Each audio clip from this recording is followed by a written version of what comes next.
In this video, I'm going to show you my Google indexing automation. So it's a workflow system that consists out of several sub-workflows, and I've created all of them with n8n. And together they take care of scraping sitemaps. Then they do a check for every single URL and checks the index status. And in case it's not indexed, then it will also re-index the page. And it takes also care of sending you a report directly into your mailbox. And of course, all of that is completely automated, configured with a schedule, and everything is configured in a simple spreadsheet like this one. So here we have the configuration. And in case I want to set up the Google indexing automation for multiple websites, then I can simply add here URL, as well as the other information like the sitemap, the site URL, which is in other words, property URL from a Google Search Console. In case you want to send out a report, then you can also add one recipient or also more. And of course, if you want to use automation for re-indexing, then you can do that as well. So if you're managing multiple websites and you don't want to check the index status manually, also don't want to re-index pages by going to the Google Search Console, then this workflow here is definitely a good alternative because it's using the Google Search Console API, which is free. That means you don't have to pay anything for it. The only limits you have is the quota, which is set by the Google Search Console API. So as an example, you can check every day 2000 pages per site for free. And for a complete project, it's even up to 10 million pages per day. So it's quite a lot. And in case you need even more, then you could also create multiple projects in your Google Cloud Console, which would allow you to send even more requests to the API. Before we have a look into the core workflow as well as into the sub-workflows, let me give you a quick example how the system works in general so that you have kind of a high-level overview.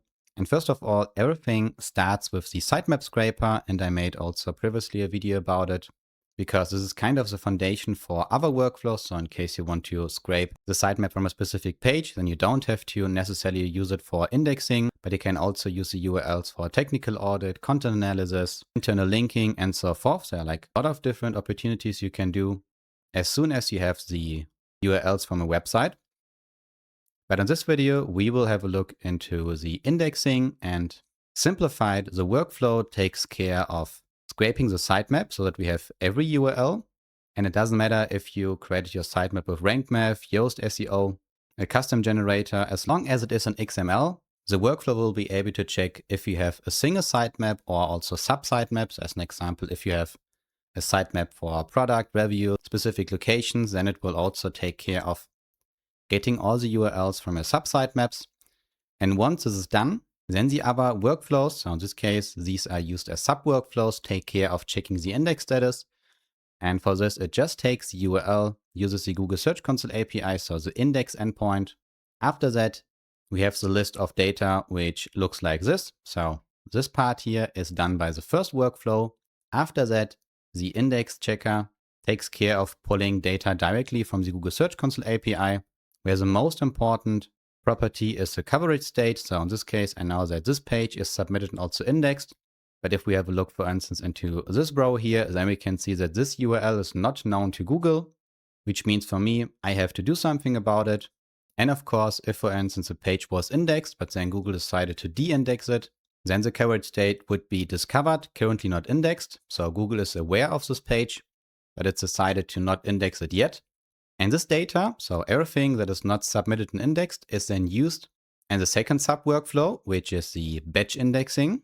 And here it's the same. It also uses the Google Search Console API, takes up to 100 URLs into one batch, and then sends it to the batch endpoint from the Google APIs.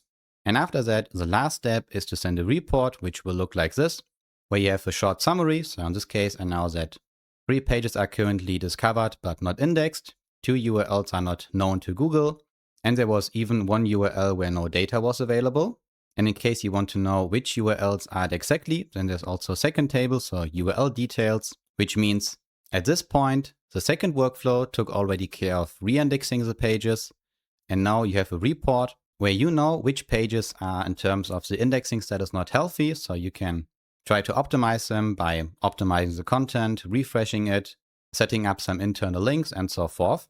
So then let me show you how the workflow actually works. And first I will delete here the data and also the run history, and then go back to the workflow, and then I will execute it again so that we have also some execution data, and then we can also have a look into the specific nodes. So in this case, I will just use a manual trigger, or in other words, it's a schedule trigger, but I will execute it manually.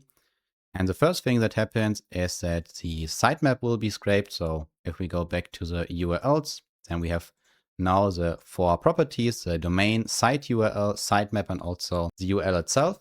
And now the other workflow takes already care, so which is here the check index status, of checking the index status. And this might take a couple of minutes. Once this is done, then we will continue. So the execution is done, which means we can have a look into the execution data. And first of all, right now we are looking at the core workflow. So kind of the entry point, and the other part at the bottom here is also sub workflow. You can see it here on this node. And the first step is to get all the domains. So in this case, it's only a single domain, but in case you want to use it for multiple websites, then you would have here more entries. And the same logic here would then happen for every single domain. So as an example, if I add here a second URL, or in other words, website with the domain, sitemap, site URL, recipient, and also in case if I want to index it again automatically, then this loop here would receive 2 items, which also means that the sub workflow here, if we have a look into it, then we can also check what's in the nodes in our sub workflow. So the first thing happens is that we pass the data from the loop here. So we have the domain, sitemap, site URL, recipient, and so forth. But the only thing that is important here is the site URL, sitemap, because in the next step, we take the URL from the sitemap, and then we do a simple HTTP request to get the content. And since it's an XML, we have to parse it in the next step, so that we have also the data we need to check if the sitemap contains already all the URLs. In case you have a sitemap with just a few URLs, then it might be possible that all the URLs are in a single sitemap.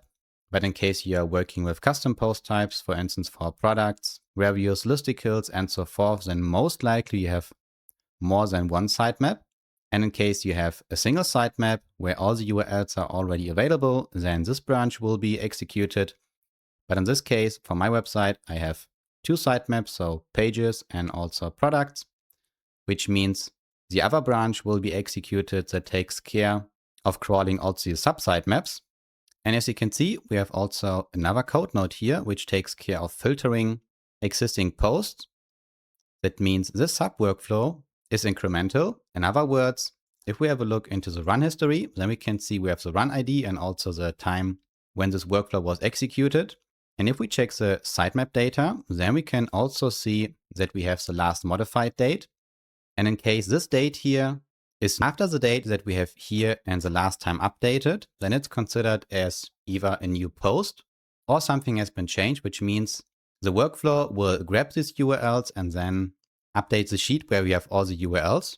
And the reason why I've added here a run history is in case you have a website or multiple websites, then most likely you will also have a lot of rows that will be inserted into either Google Sheet, NocoDB, Airtable, or whatever you're using. And instead of putting all the data again and again into the sheet, which are a lot of API calls, it will only take care of updating things that have changed or are new. And once the sub workflow here is finished, then the done part of the for loop will be executed, which will look like this. So here we can see that the sub workflow, which is here, was executed once. After that, we added the run history, and then we also fetched all the URLs which are in the sheet for the URLs here. And then we pass the data to the check index status workflow, which looks like this. So really simple, just pass the data, and then we will loop over every single entry, which we have here in the URL sheet. And then we will call the inspect endpoint, which will return data like the coverage state, last crawl time, and so forth. And once we have the data, then it will be also inserted into the Google Sheet. And after the sub workflow, we also know which pages are not indexed. That's also the reason why the order is like this. So we start with adding the run history, and usually nodes in n8n are executed from the top to the bottom, which means this one is executed first. And after that, we create the batch indexing workflow that takes care of getting all the URLs that are not indexed yet. So we have here 2 loops, and the first loop is for looping over every domain so that we can also send the report to the correct person. So in case you have two entries here. Then you can also configure which report for which domain you want to send the report to which person. So the first loop gets the data from the configuration sheet. And after that, there's a goes over every domain. So we can also check the execution data to make it more clear. So here we fetch the domain configuration, and then in the next loop, we will get all the URLs for the specific site URL. And after that, in this node here, we will get all the data for the specific website. That's also the reason why we have here a filter on the site URL.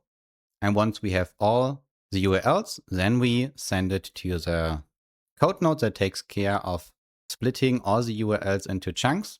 Because if we have a look into the documentation, then we can see that we have a limit of 100 URLs. And in case you have a sheet where you have, let's say, 500, then this node here takes care of splitting them into equally sized chunks, which are then used in the next loop for creating the batch request, which will be eventually sent to the batch indexing endpoint.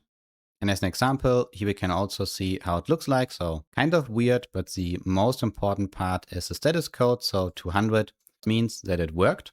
And the last step, really simple. If we have a look into it, the only thing we do is to get again index data, and then we loop over every domain. And since we only want to include in our report pages that are not indexed, we have here a filter which checks for the coverage state. And if it's not equal to the string submitted in index, then we'll keep the data. This data is then used in a code node to create a simple HTML string. So that's also the reason why the report looks like this, where we have two tables, first for the index data summary, but also for the URLs in detail. And the last step is then to take the HTML and also send it to the recipient. So if we have a look into it, then we can see this is how it looks like. And after that, we pass the HTML to the Gmail node, where we have here the recipient, a subject line where I just included the domain, and then the email type HTML, where the message is just the content from the code node. And that's it actually regarding the Google indexing automation. So definitely a nice example on the sitemap scraper and how you can use a single workflow and then extend it by other components, as you just saw for the indexing. And in case you want to learn how to create such workflows, but also use them, then you can find them within my community and the n8n templates. So in this case, it is the 7th version. So as you can see, I also take care of these workflows next to my other workflows that I use regularly for my website. So for reporting, content gap analysis, optimizing on-page content, rank tracking, optimizing my content for long tail keywords, and so forth. And in case you do have any questions regarding this workflow here, then feel free to let me know. And we will see each other in the next video.